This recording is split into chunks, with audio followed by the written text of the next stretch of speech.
નમસ્તે વિદ્યાર્થી મિત્રો, હું જોશી પ્રાર્થના ઓસમ પાઠક સ્કૂલ. આજે આપણે ધોરણ 10 કાવ્ય 11 શિકારીની ભણવાનું છે. એ પહેલા ધોરણ 10 ના વિદ્યાર્થી મિત્રો કેવું ભણવાનું ચાલે છે તમારું બધાનું? મહેનત કરો છો ને? વારંવાર એકના એક વિડીયો જોવાના, પીડીએફ ફાઇલ દ્વારા પ્રશ્ન જવાબ મોકલેલા હોય લખવાના, મેથ્સના દાખલા ગણવાના, સાયન્સની આકૃતિઓ દોરવાની.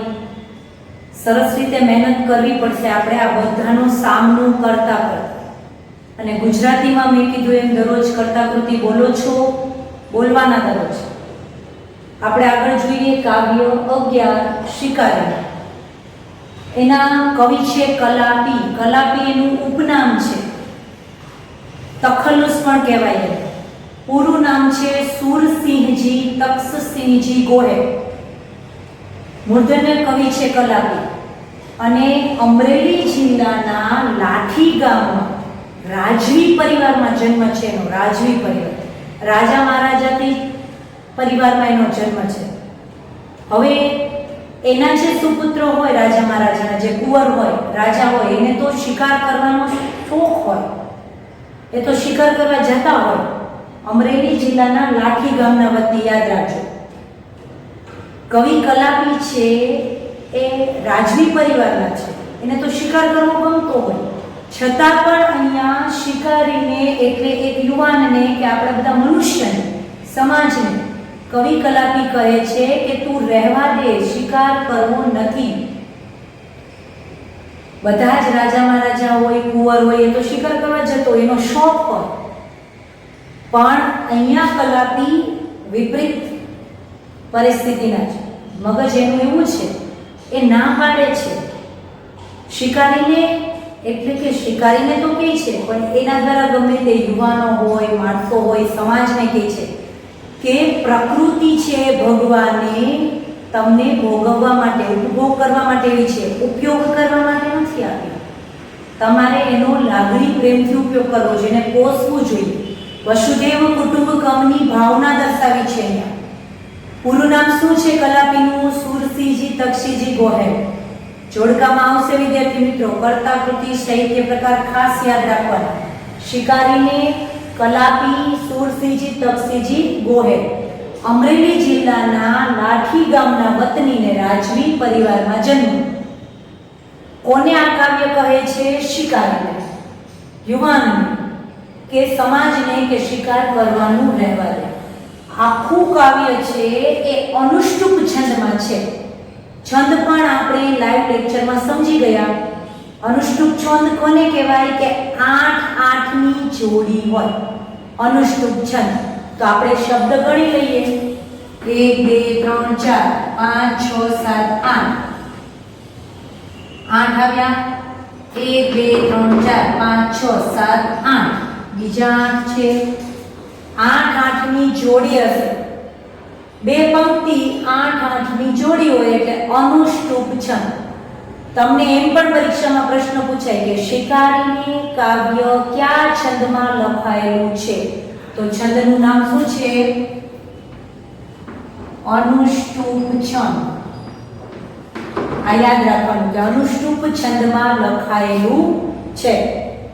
અને કલાપી છે, એનું પૂરું નામ સુરસિંહજી તક્ષસિંહજી ગોહેલ. વારંવાર એટલે કહું છું કે આ વસ્તુ તમારે યાદ રાખવાની છે. હવે આપણે કાવ્ય સમજીએ. કાવ્યનો હાર્દ શું છે? કાવ્યનો હાર્દ એ છે કે શિકારીને સંહાર કરવાનું એટલે તીરથી મારવાની ના પાડે છે. શિકારીને એટલે કોઈ પણ વ્યક્તિ સામે, પક્ષી હોય, પ્રાણી હોય, બધાને મારવાનું ના પાડે છે. પ્રકૃતિને સંભાળવાની વાત કરે છે. જોઈએ આપણે.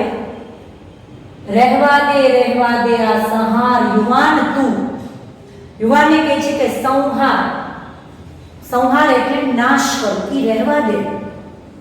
તને સારું લાગતું નથી, એને સંભાળવાનું છે, સંહાર કરવાનો નથી.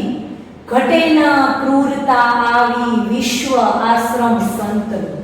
આ વિશ્વ છે ને એ સંતની ભૂમિ છે. સંતની એટલે સારા માણસો, ભગવા કપડાં પહેરેલા ને, પણ સારા માણસોનું આખું વિશ્વ છે. અને એમાં આપણો ભારત દેશ એટલે ભારતીય સંસ્કૃતિ, વસુદેવ કુટુંબકમની ભાવના, એમાં તું કોઈ સારું લાગે આ સંહાર કરતું? વિશ્વ આશ્રમ સંતનું, આખું વિશ્વ સંતની ભૂમિ છે. આપણો દેશ છે, સંસ્કૃતિ છે ભારત. ભારતીય સંસ્કૃતિ આપણે શું કહે છે કે કોઈને મારવાનું નહીં. ગાંધીજીએ શું કીધું? તું અહિંસાની લડત લડવાની છે. તો એમ કહે છે કે ઘટે ના ક્રૂરતા. તને આવું કાર્ય સારું નથી લાગતું, આ ક્રૂર કાર્ય છે. યુવાન તું રહેવા દે. પંખીડા, ફૂલડા, રૂડા, લતા, લતા એટલે વેલ. પંખીડા, ફૂલડા શું કામ કહે છે? જ્યારે લાગણી પ્રેમથી આપણે કોઈ પણ વ્યક્તિને બોલાવીએ ત્યારે લહેકો કરીએ એટલે એમ કહે છે કે પંખીડા, ફૂલડા, રૂડા એટલે સુંદર પંખી છે, ફૂલ છે, લતા એટલે વેલ. શબ્દ સમજજો, શબ્દના અર્થ પણ પરીક્ષામાં આવે, અર્થભેદ. લતા, આ ઝરણા, પાણીના ઝરણાની વાત કરે છે. સરસ મજાનું અત્યારે ચોમાસું છે તો બધે જ નદીઓ વહેતી હોય, એ ઝરણા. તરુ એટલે વૃક્ષ. પંખી છે, ફૂલ છે, વૃક્ષો છે, ઝરણા છે, એનો સંહાર નથી કરવાનો, એને બગાડવાના નથી, આપણે એને સંભાળવાના છે. તો શું કહે છે? રૂડા છે, રૂપાળા છે. પ્રકૃતિ આપણને કેટલું સરસ વાતાવરણ આપ્યું છે, તો આપણે એને સંહાર કરવાનો નથી. ઘટેના ક્રૂર દ્રષ્ટિ. તારી દ્રષ્ટિ ક્રૂર ન હોવી જોઈએ. દ્રષ્ટિ એટલે નજર. તમે જ્યાં જ્યાં નજર નાખો છો તમને સુંદરતા દેખાવી જોઈએ, નહીં કે તમારું અંદરથી એવું હૃદય પોકારે કે આનો વિનાશ કરી, આનો નાશ કરી. એવું ક્રૂર બનવાનું નથી. આપણને આફુડી આફુડી લાગણી થવી જોઈએ, આપણે એને સંભાળવાનું છે. ઘટે ના ક્રૂર દ્રષ્ટિ અહીં ત્યાં. તારી દ્રષ્ટિ પ્રેમાળ હોવી જોઈએ, ક્રૂર નહીં. વિશ્વ સૌંદર્ય કુમળ. આખું વિશ્વ છે ને એ કોમળ છે. તમારું હૃદય કઠોર હોવું જોઈએ નહીં, કોમળ હોવું જોઈએ. કારણ કે આ ફૂલડા છે, ઝરણાઓ છે, તરુ એટલે વૃક્ષ, લતા એટલે વેલ, આ બધું સુંદર છે અને ભગવાને સરસ મજાની સુંદરતા આપી છે, તો આપણે કેમ સાચવતા નથી?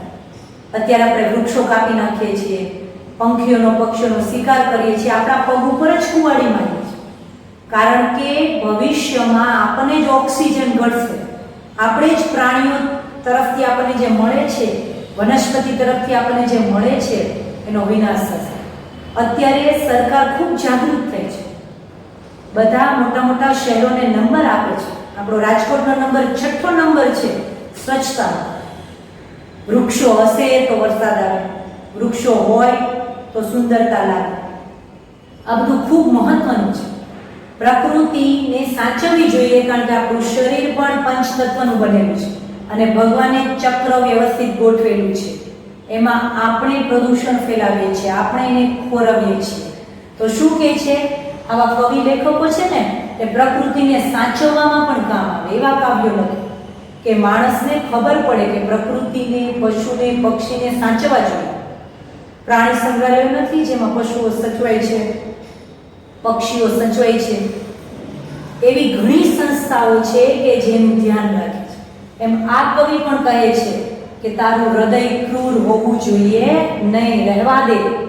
આખું વિશ્વ કેવું છે? કુમળું છે. આખું વિશ્વ કેવું છે? સંતની ભૂમિ છે. એનો નાશ કરવાનો નથી. તીરથી પામવા પક્ષી વ્યર્થ આ ક્રૂરતા મથે.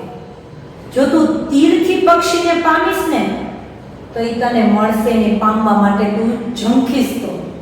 તીર મારીએ એટલે પક્ષી મરી જાય, એ આપણને પ્રાપ્ત નથી થયું, આપણે એને છીનવી લીધું. જો તારે એના ગીત સાથે, એના હૃદય સાથે, એના આત્મીય શરીર સાથે જો તારે એને આત્મસાત કરવું હોય તો તીર મારીને નહીં, એના ગીતને સાંભળવા પડે. એ તો તારી પાસે ઉડતું ઉડતું આવશે. તું એને તીર મારીશ તો ખાલી સ્થૂળ શરીર મળશે, મરી ગયેલું શરીર મળશે. તીરથી પામવા પક્ષી વ્યર્થ આ ક્રૂરતા મથે. તું આ ખોટો મથે છે, તને એ મળશે નહીં. તીર મારીશ ને તો એ મરી જશે અને સ્થૂળ શરીર મળશે ખાલી તને.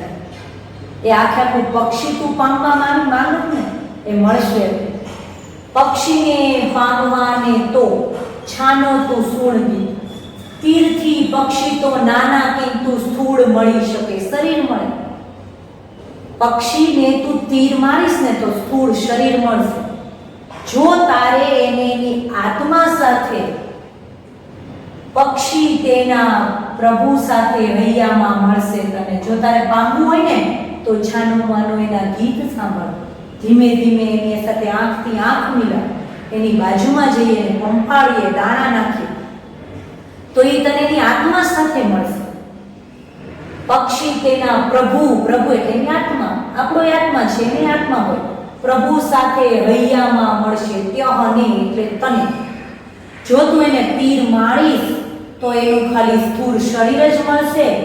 જો તારે એને એના પ્રભુ સાથે, એની આત્મા સાથે પામવું હોય તો એના ગીત સાંભળવા પડે, એને દાણા નાખીએ, આપણે એને પ્રેમથી પાણી પીવાવીએ, સંભાળીએ તો એ આપણી પાસે આવે, કૂદતું કૂદતું આપણી પાસે આવે. એવા ઘણા બધા લોકોને આપણે જોઈએ છે, ઘણા આશ્રમો હોય કે જેવા ઘર હોય કે જેમાં પક્ષીઓનો ઉછેર થતો હોય, પ્રાણીઓને પાળેલા હોય, કેવા આપણી પાસે આવીને આપણને વહાલ કરતા હોય. જો તમારે એને લાગણી પ્રેમ આપો ને તો મળે. જો તમે એને છીનવવાની કોશિશ કરો ને તો એ ક્યારેય મળતા નથી. પક્ષી તેના પ્રભુ સાથે હૈયામાં મળશે ત્યારે, પણ તારે તીર કામઠાને મૂકવું પડશે. એ પછી તીર હોય, ગોળી હોય, ચાબુક હોય, પરાણે કોઈ પણ રીતે આપણે કોઈને પ્રાપ્ત કરી શકતા નથી. એના પ્રભુ સાથે, આત્મા સાથે પ્રાપ્ત કરવા હોય ને તો આપણે એને પ્રેમ લાગણીથી પ્રાપ્ત કરવા પડે. પછી શું કહે છે? સૌંદર્ય વેડફી દેતા નાના સુંદરતા મળે. સૌંદર્ય પામતા પહેલા સૌંદર્ય બનવું પડે. આ બે પંક્તિ છે ને એ વિચાર વિસ્તારમાં આવે છે. બે પંક્તિ વિચાર વિસ્તારમાં ધોરણ 10 માં આવશે. તમારે એને સમજાવવાનું. બે પંક્તિને સમજાવતા પહેલા તમારે શું કરવાનું? એક પેરેગ્રાફ તો એ લખવાનું કે તુલસીજી તક્ષસીજી ગોહેલ કવિ કલાપીની આ કાવ્ય રચના છે, એનો અર્થ આ છે, અને પછી બે પંક્તિને સમજાવવાની. આ વિચાર વિસ્તારમાં આવે છે. જે મેં આખું કાવ્ય સમજાવ્યું એમાં લખવાનું. વિચાર વિસ્તાર માટે આ મહત્વની પંક્તિ છે કે સૌંદર્ય વેડફી દેતા નાના સુંદરતા મળે. તમારે જો સુંદરતા જોતી હોય તો તમારે પણ સુંદર બનવું પડશે. એટલે દેખાવે સુંદર નહીં, હૃદય તમારું સારું, પ્રેમાળ હોવું જોઈએ. જો તમે તમારી સુંદરતા વેડફી દેશો તો તમને સુંદરતા મળશે નહીં. સૌંદર્ય વેડફી દેતા નાના સુંદરતા મળે. સૌંદર્ય પામતા પહેલા સૌંદર્ય બનવું પડે. આપણે ખુદ પ્રેમાળ બનવું પડે તો સામેવાળા આપણને પ્રેમાળ મળે. એના પ્રભુ સાથે મળે. પ્રાણી છે, પક્ષી છે, એને આપણે પ્રેમથી પંપાળીએ, જમાડીએ, પાણી પીવડાવીએ, 2-3 દિવસ એની સાથે મિત્રતા કરીએ, પછી આવે એ દોડીને આવે. એ માણસ જેવું નથી કે જ્યાં જમ્યા હોય એમાં છેદ કરે. એ તો સામેથી આવે ને આપણી માટે મરી પણ મીટે. એવા ઘણા દાખલાઓ આપણે જોઈએ છે કે પશુ પક્ષી માણસ માટે પોતાના પ્રાણ પણ આપી દે છે. પણ એની માટે શું બનવું પડે? પહેલા આપણે સુંદર બનવું પડે. સૌંદર્ય પામતા પહેલા નાના. સૌંદર્ય વેડફી નથી દેવાનું, સુંદર બનવું પડશે. આપણે લાગણી પ્રેમ આપવો પડશે. વિચાર વિસ્તારમાં બે પંક્તિ આવશે. સૌંદર્ય ખેલવું એ તો પ્રભુનો ઉપયોગ છે. પ્રકૃતિની જે સુંદરતા છે એની સામે તમે ખેલ કરો તો એનો ઉપયોગ કરી શકો. એને તમે મારી નાખો, તોડી નાખો, વૃક્ષોને કાપી નાખો, આપણા ફર્નિચર બનાવી લઈએ, આપણા સ્વાર્થ માટે આપણે એનો ઉપયોગ કરીએ, પક્ષીઓને મારી નાખી એના ચામડાનો ઉપયોગ કરી લઈએ. એ મરી ગયા પછી આપણે એનો ઉપયોગ કરીએ તો કઈ વાંધો નહીં, પણ સામેથી એને મરાય નહીં, વૃક્ષોને કપાય નહીં, આડેધડે તોડાય નહીં. જો તમે એને એની સામે રમત કરો ને તો એ તમે પ્રભુનો ઉપયોગ કર્યો ગણાશે. અને પ્રભુ જો કપાયમાન થશે ને તો ક્યારેય તમને સુખ મળશે. શું કહે છે? સૌંદર્ય ખેલવું એ તો પ્રભુનો ઉપયોગ છે. સરસ વાત. સુંદરતા છે બધે, પણ એની સાથે તમે રમત કરશો ને, ખેલ કરશો ને તો એ ઉપયોગ કર્યો કહેવાય. પ્રભુનો ઉપયોગ નથી કરવાનો, ઉપભોગ કરવાનો, ભોગવવાનો છે. પ્રભુ ના નથી પડતા કે તમે સુંદરતામાં બેસો નહીં, એને માણો નહીં, વૃક્ષોની છાયાને અનુભવો નહીં, વરસાદને માણો, ભોગ કરવાનો જ, પણ ઉપયોગ નથી કરવાનો. સૌંદર્ય ખેલવું એ તો પ્રભુનો ઉપયોગ છે. પોષવું પૂજવું એનો ઉપભોગ છે. ઉપભોગ કરવાની ના નથી, પણ કેવી રીતે એનું પોષણ કરવું જોઈએ, એનું પૂજા કરવી જોઈએ. આપણા જે ધર્મમાંથી ચાલ્યું આવે છે એવી રીતે વૃક્ષોની, પશુની, પ્રાણીઓની પૂજા કરવી જોઈએ. પોષવું પૂજવું એનો ઉપભોગ છે. ઉપભોગ કરવાની ના પાડતા નથી, ઉપયોગ કરવાની ના પાડે છે. રહેવા દે આ સંહાર યુવાન, તું રહેવા દે. આ સંહાર કરવાનો, આ નાશ કરવાનો તું રહેવા દે.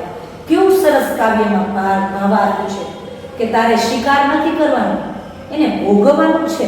તમે એની સુંદરતા માણો, એના અવાજો સાંભળો, વૃક્ષની છાયાને માણો, વરસાદને માણો, પણ તમે એને તોડી નાખો, કાપી નાખો, એનો નાશ કરી નાખો, એ ઉપયોગ કરવાનો નથી. રહેવા દે સંહાર કરવાનું તું રહેવા દે. શિકારીને કહે છે, જો સરસ વાક્ય કહે છે, બધે છે આર્દ્રતા. બધી જગ્યાએ આર્દ્રતા એટલે વિનાશ છે, લાગણી છે, પ્રેમ છે. છાઈ તેમાં કંઈક ભળવું પડ્યું. બધે લાગણી, પ્રેમ ને આર્દ્રતા એટલે વિનાશ છે જ. બધાના સ્વભાવ નરમ છે, પણ આપણે એમાં ભળવું પડે. જો તમે એમાં ભળો નહીં અને એનો નાશ કરી નાખો તો તમને ક્યારેય મળશે નહીં. બધે છે આર્દ્રતા છાઈ તેમાં કંઈક ભળવું પડ્યું. તમારે એમાં દૂધમાં સાકર ભળે ને ભળી જવું પડે. બધે વિનાશ છે, આર્દ્રતા છે એટલે શાંતિ, લાગણી, પ્રેમ છે જ. કુદરતે જે વસ્તુ આપી છે એ ક્યારેય આપણો નાશ નથી કરતી, આપણે એનો નાશ કરીએ છીએ, આપણા પગ ઉપર કુવાડી મારીએ છીએ. સરસ મજાનું કાવ્ય છે, કહે છે શિકારીને કવિ કલાપી સુરસિંહજી તકસીજી ગોહેલ, અમરેલી જિલ્લો, એનો લાઠી ગામ. કલાપી શું કહે છે શિકારીને કે તું સંહાર કરવાનું રહેવા દે. બધે સુંદરતા છે, એનો ઉપયોગ નથી કરવાનો, એનો ઉપભોગ કરવાનો છે. એના ગીત સાંભળવાના છે. જો એને તીરથી મારીશ ને તો ખાલી સ્થૂળ શરીર જ મળશે. એના પ્રભુ સાથે, આત્મા સાથે પક્ષી જોતું હોય ને તો એના ગીત સાંભળવા પડે અને સારી રીતે એને પ્રેમ લાગણીથી બોલાવવું પડે. એટલે વિદ્યાર્થી મિત્રો, આપણે શું શીખવાનું છે? આપણે પણ પશુ, પક્ષી, પ્રાણી, પ્રકૃતિ એનો નાશ નથી કરવાનો, આપણે એને સંભાળવાના છે અને એને માણવાના છે. સમજાઈ ગયું ને કાવ્ય વિદ્યાર્થી મિત્રો? નમસ્તે વિદ્યાર્થી મિત્રો.